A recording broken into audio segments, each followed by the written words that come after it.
Dreamwalker, written by Tasha Blythe, narrated by Aaron Miller. I'd been meditating in the temple of Calissus, left to commune with our sacred dreamstone in solitude through the quiet reaches of the night. Tomorrow I was to become guardian of the dream gate, a mantle I'd been waiting 7 years to take upon my shoulders. A role that was the entire centerpiece for the Society of the Confabulum, a society of philosophers and orators spanning centuries, whose one purpose had been the pursuit of everlasting inquiry, and all fed on the bottomless wellspring of the power of dreams. Earlier, my mentor, Ringsul of Palacia, who'd I'd expected to be ready and waiting with all kinds of last-minute advice, had simply embraced me instead. He patted my cheek with a murmur, "You'll do fine, my son," before seeming to melt away into one of the pearlescent, light-filled corridors. Even Sisha, Ringsul's granddaughter, whose company I most particularly longed for on this night of all nights, had given me a sweet and encouraging smile before slipping out after her grandfather. As much as I wanted her with me, Sisha wouldn't dream of intruding into another's solitude, not even mine. Unlike the two prize idiots who now slouched as large as life in front of me.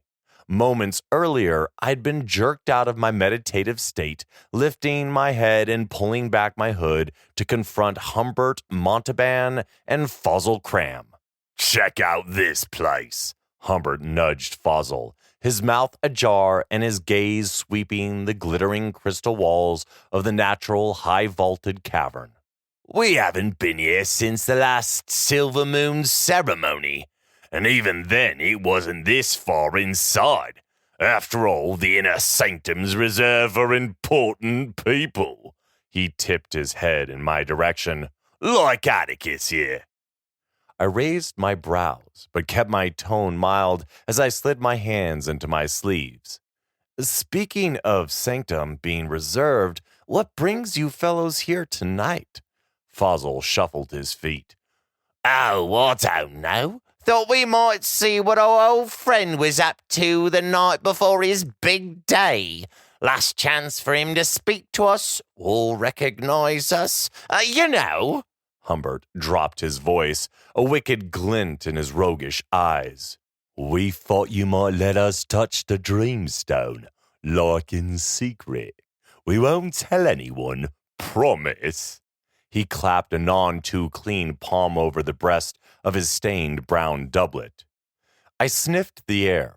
Yes, the odor wafting into my nostrils was definitely a combination of mulled wine and cider. And maybe even another substance or two, combined with sour sweat clinging to my friends. Which explained much, including their flat-out insane request. Fossil trained his wide-open, slightly vacant blue eyes on me. His coloring unusual amongst the confabulates. In the past, he'd used his angelic looks to wheedle his way out of many situations more times than I could count. "What do you say, Atticus? Huh?" pleaded Fossil in his most winsome voice, as though he was completely harmless and well-meaning, which he most certainly wasn't. I took a step back, the muscles in my face stiffening. "No." "Oh, come on," said Humbert, jutting out his bottom lip, exactly like a child denied a treat. "Why?" "One, it's forbidden," I said, counting off on my fingers. "And two," Humbert prompted, waggling his silly eyebrows as though he was playing some sort of juvenile game. "It's forbidden," I answered, deadpan. Fossil, who was always up for a lark, but not the brightest mind in the confabulum, persisted. "3." "It's forbidden," I reiterated, my tone heavy, flat, and final. Fossil narrowed his blue eyes. "Oh, come on! Are you going to go on saying that forever?" I eyed him steadily. If I have to. Humbert idly picked his teeth with the blade of his dagger, a delicate operation. Still playful, he waved the tip at me, a shiny pink glob glistening on the end of it. I sincerely hoped it wasn't a chunk out of his own gums. But you're the Dreamgate Keeper, so it doesn't apply to you. You're the only one it doesn't apply to. Elect, I reminded Humbert. Dream Gatekeeper elect, and all the more reason for me to respect the pronouncement. The dreamstone glistened, incandescent with swirling and ever-changing light patterns and otherworldly energy. A giant, egg-shaped orb, she towered above us, even where we stood on the topmost level of the winding spiral observatory deck that was built around it. Calissus, the beating heart of the Confabulum, infused with immense and sacred power, she was always kept extremely well guarded. Frowning, I peered over my companions' heads, searching for the subtle presence of the gray-garbed shadow guards. They usually lurked at every point where the matrix of glowing corridors connected with the observatory platform. Trained to be practically invisible to the casual observer, I normally had no trouble spotting them. However, how did you fellows even get in here? I mused aloud. Humbert shrugged. We said we were with you. I had known the hapless duo from childhood. It was true.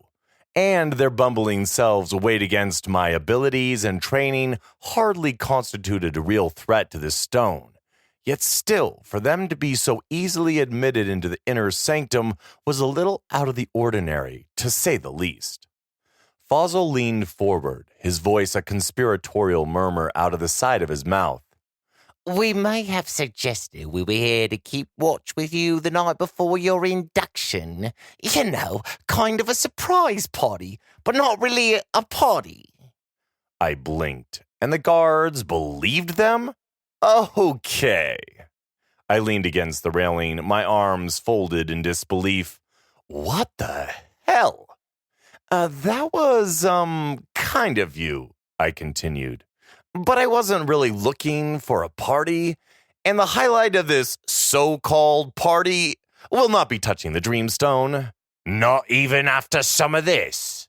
Jamming his knife into his belt, Humbert pulled a bottle of cider out of his battered shoulder satchel, tipping it side to side in front of my face. To loosen you up a little, make you more amenable to, say, a dare? My eyebrows crashed down in frustration and mounting anger. No! Swinging away, Humbert slumped against the ornate copper railing, his face scrunching up. What a poor sport you are, Atticus, and you always have been, as any Foz. Uncorking the bottle, he tipped half the contents down his throat in one glugging swallow before swiping his wrist across his mouth. Mr. Uptight, even during our childhood lessons, Fossil nodded sagely. True. Clenching my jaw in a bid to retain a sliver of patience with the pair of clowns, I turned to Fossil.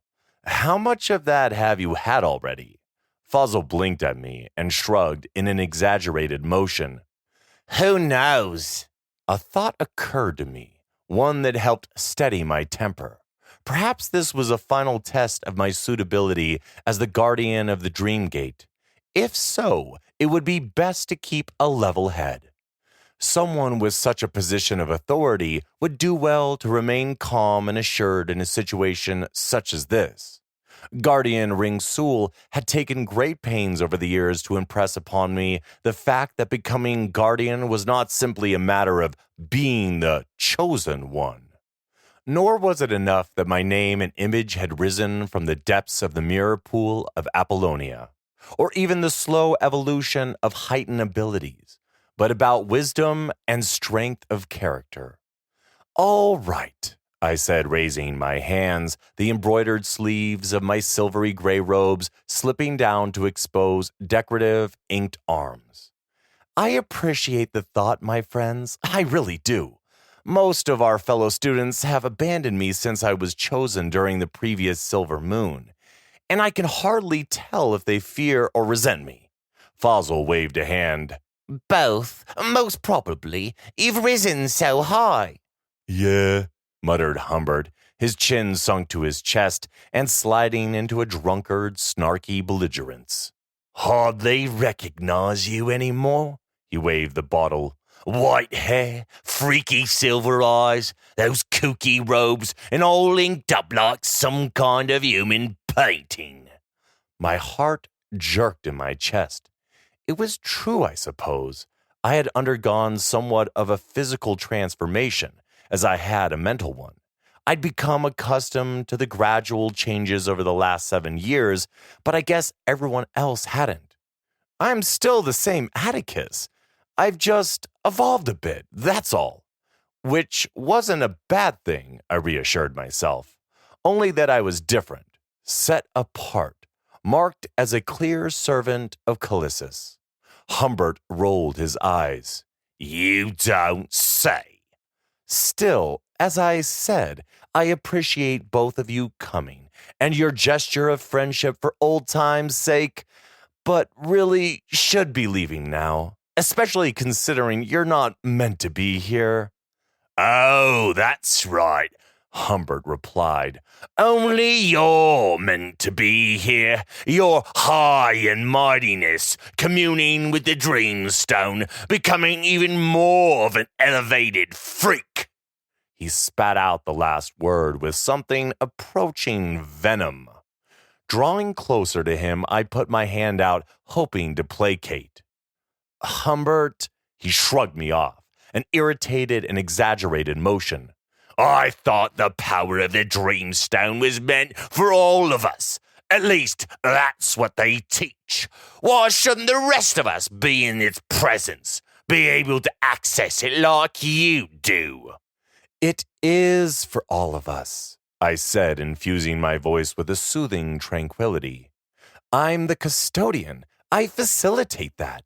Yeah, right. You just want it for yourself, Humbert insisted, stubborn as 9 mules. I bet you do touch it when no one else is around. That's how you got like you are. Well, we're not going, are we, Foz, until we experience it for ourselves and extract some fun out of this dull situation.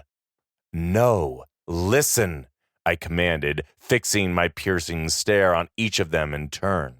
This is not permitted. I insist you leave right now. Fossil threw his hands in the air. Hey, he stammered. No offense meant, Atticus, old boy. No need to pull rank. I glanced at Humbert, in time to see him shove Fossil into me and begin to scale the railing. No, stop!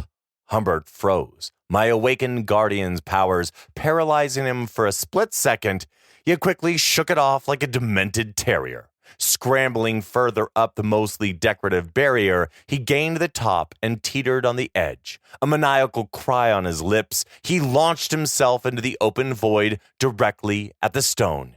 Yeah! Sweeping aside Fossil like a rag doll, I flew, accelerating my motion to a speed I'd never achieved before and hadn't known I could. Air whistled past my ears, and my eyesight blurred around the edges. The only thing coming into sharp focus, airborne Humbert. Thrusting out my arms, I interrupted his trajectory, batting him away from Calissus like a human ball in a game of batter's field. I was uncertain where he landed, as my right shoulder connected sharply with a vibrant, humming stone. The hard impact was momentary. Less than a second later, the surface of the stone dissolved like a cloud around me and welcomed me into its glowing and pulsating heart. My soul went up in flames, or that's how it felt, consumed in a furnace of pure, rocketing power. I was a candle of ecstasy burning out of control, one with the stone. I was the stone. If I had a mortal body anymore, I didn't know it, didn't care about it. Such finite things as bodies, what were they truly? Nothing but measly scaffolds of bone covered in a tapestry of skin compared to the true power. The power of dreams. Dreams upon dreams upon dreams, stretching into infinity. Dreams within dreams, within dreams. Dizzying, wondrous, divine. One swam into focus, separating itself from the swirling mass, a pinpoint of pulsating light impossibly bright like a star. As my soul beat in time with its pulsations, it grew and grew until it swallowed every other awareness, until it consumed my being and spun me into an alternate reality. My body was back, but lighter than it had ever been, subtly glowing, infused with well-being and garbed in blinding white, a kind of wearable mist. Colors burst into my vision, but not like I'd ever known colors. These were impossibly bright, yet somehow soft around the edges. Wandering through the dreamscape, I marveled. A village came into view, seemingly populated, though I saw no one, only the evidence of them. Airships drifted by on perfumed air. Winged contraptions wheeled like giant birds in a radiant cerulean sky, shot through with dusky rose, lavender, and violet. Thatched roofed cottages squatted amongst an abundance of verdant green. Other, more unusual abodes hung suspended in the air, round like the bellies of great lanterns. At the moment they hung still as a painting, but I wondered how they might swing and sway in a strong breeze. A faint buzzing and clicking sound overhead, punctuated by a low chirrup, chirrup. I opened my eyes wide as a fantastical creature, half dragon, half oversized stick insect, floated by, churring through the air like it was water. I drew in a breath. The legendary Hassenbrack, extremely rare, yet completely harmless. Drawing from a deep inner well of knowledge, from the stone itself, I knew what it was. Of course I did. Just as I knew the name of the floating landmass in the near distance. Wildenhall, like a giant fluff ball, yet solid with earth and rock and mass of vegetation. It seemed perfectly right that it should float there where it had floated for eons. Acceptance wasn't difficult here. No stress or strain troubled my brow. Only the amorphous thought, why had humans ever strained so, fretted and fought, when the answer had always been just to be? We hadn't ever had to do anything else, only to occupy the great, be one with the everlasting story, the profound peace. I settled on the bank of a crystalline, laughing brook, content to remain here for the better part of forever.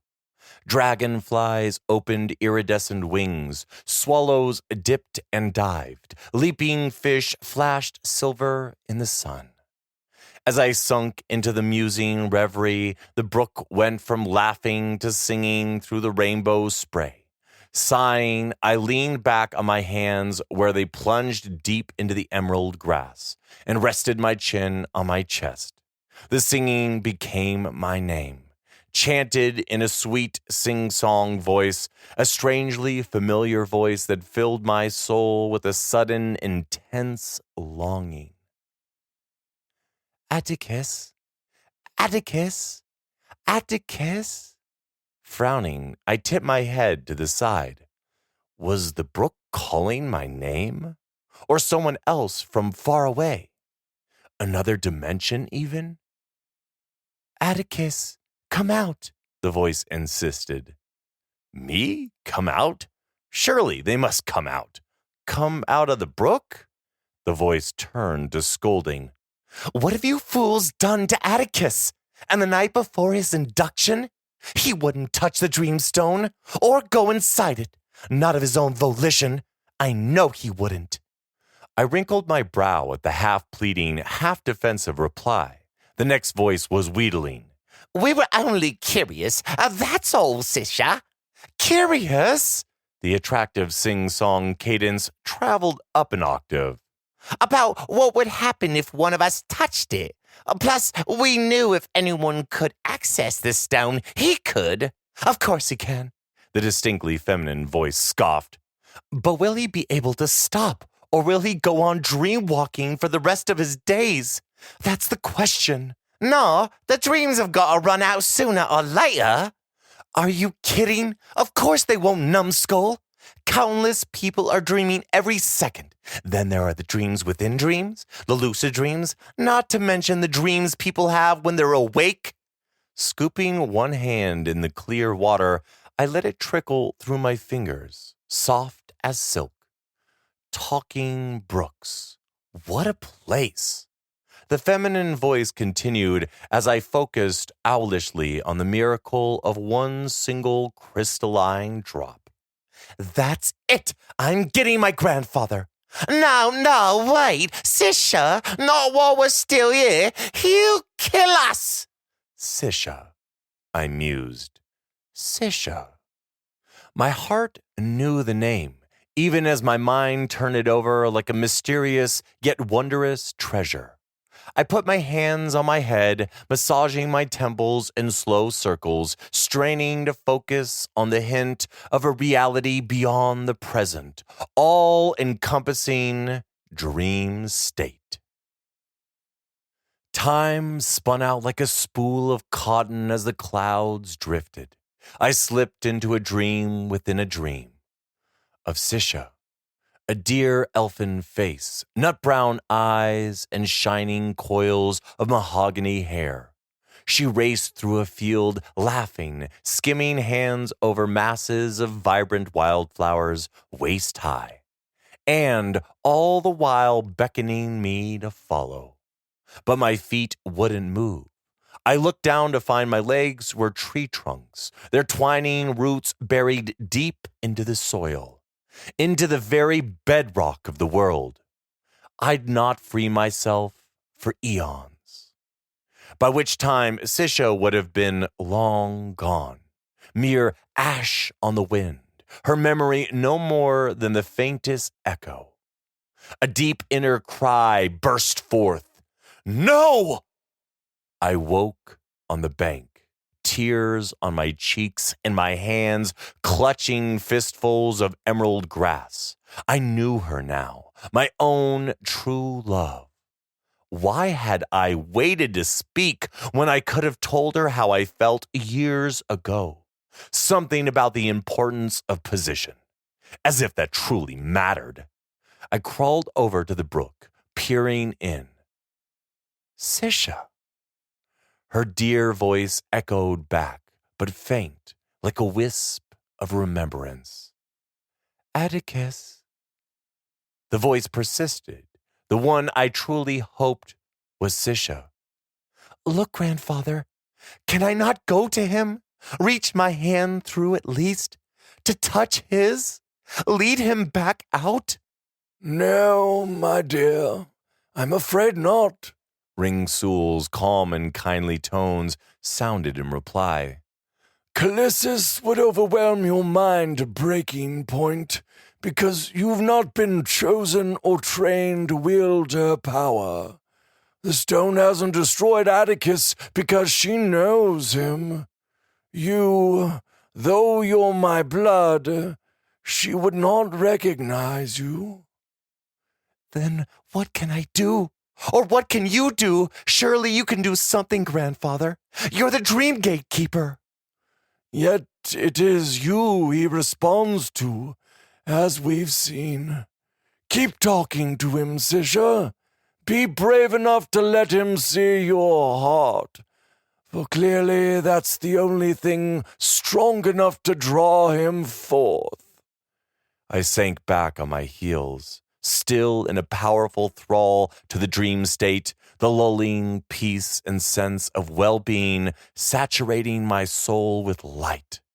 Why would anyone want to leave this place? I shook my head. And not only why, but how? I blinked at the brook, confused. Through the water? It's not real, Atticus, Zisha insisted. None of it is. Not like I'm real. Focus on my voice, on me. I love you, Atticus. The voice broke on a sob. I always have. Come back to me. And there it was. The one reason to leave this place. Zisha. Negotiating the bank, I waded into the gushing crystal flow up to my waist. Right in the middle, the brook began to fade, evaporating at first to mere vapor, and then into nothingness. I kept moving towards Zisha's voice, through flashing lights and swirling mist. Finally, a pair of arms closed around me, enfolding me in a crushing embrace. Breathing her in, I squeezed my eyes shut, afraid to open them. Am I out? Zisha drew in a shuddering breath. Thank the gods, yes. I bent my head over hers, burying my face in her sweet-smelling hair. I'm sorry I never told you before. Finding her damp cheek with my thumb, I stroked it. That I love you too. Oh, gods, how I love you. Her hands cupped either side of my face. She pulled my mouth to hers. But I hung back a moment, afraid to ask, and yet I needed to know. I'm not freakish to you like this, am I? Oh, no. No, Atticus, never. You're special and precious is what you are. My own amazing dream walker. A sigh rising from the depths of my heart and soul, my lips sunk into hers. Dear, lovely Zisha, the only dream I'd never want to wake from.